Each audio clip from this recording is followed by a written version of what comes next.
Isa ka sa taong hinahangaan ko ngayon. Kasi buong taon ng 2023 nilagpasan mo. Sa dami mong pinagdaanan ng problema, hirap ng buhay, hirap ng sitwasyon, init, naulanan ka, binagyo ka ng mga problema mo, still tumayo ka pa din sa buhay mo para lumaban at gumanda ang buhay ng pamilya mo.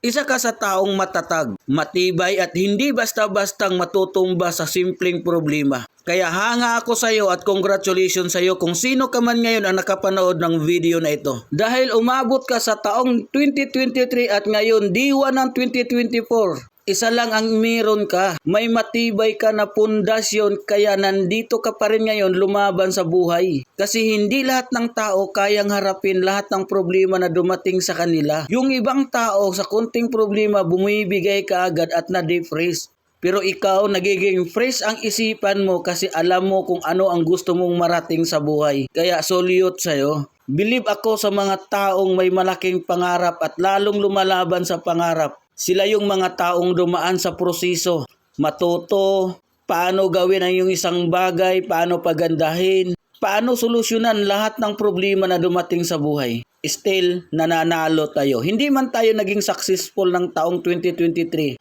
Continue tayo sa taong 2024 dahil nandito na tayo ngayon sa D1.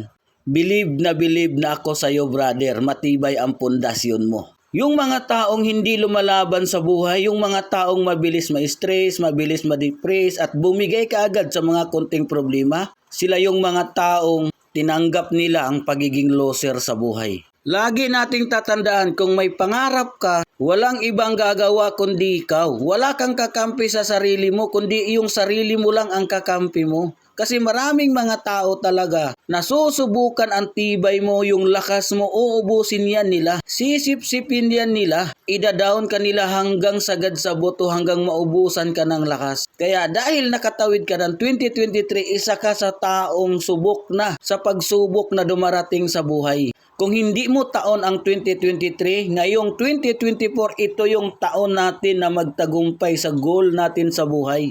At unti-unti nating makamit yung ating mga pangarap. Kaya huwag tayong susuko at huwag mag-quit kahit anong hirap na pinagdaanan. Kahit hirap ka na lahat ng bayarin mo, feeling mo hindi mo na mabayaran, feeling mo hindi mo na malagpasan. Pero ngayon, D1 na, palakpakan mo yung sarili mo. Nalagpasan mo yung taon na akala mo hindi mo kaya. Pero dahil ikaw yung taong may lakas ng loob at gumawa ng solusyon sa lahat ng problema, nalagpasan natin yan. Kaya huwag tayong susuko sa ating mga pangarap sa buhay. Kung gusto mo talagang marating yan, kung hindi natin panahon ang 2023, continue tayo sa 2024. Kasi lahat tayo may chance na maging successful at makuha yung ating mga pangarap.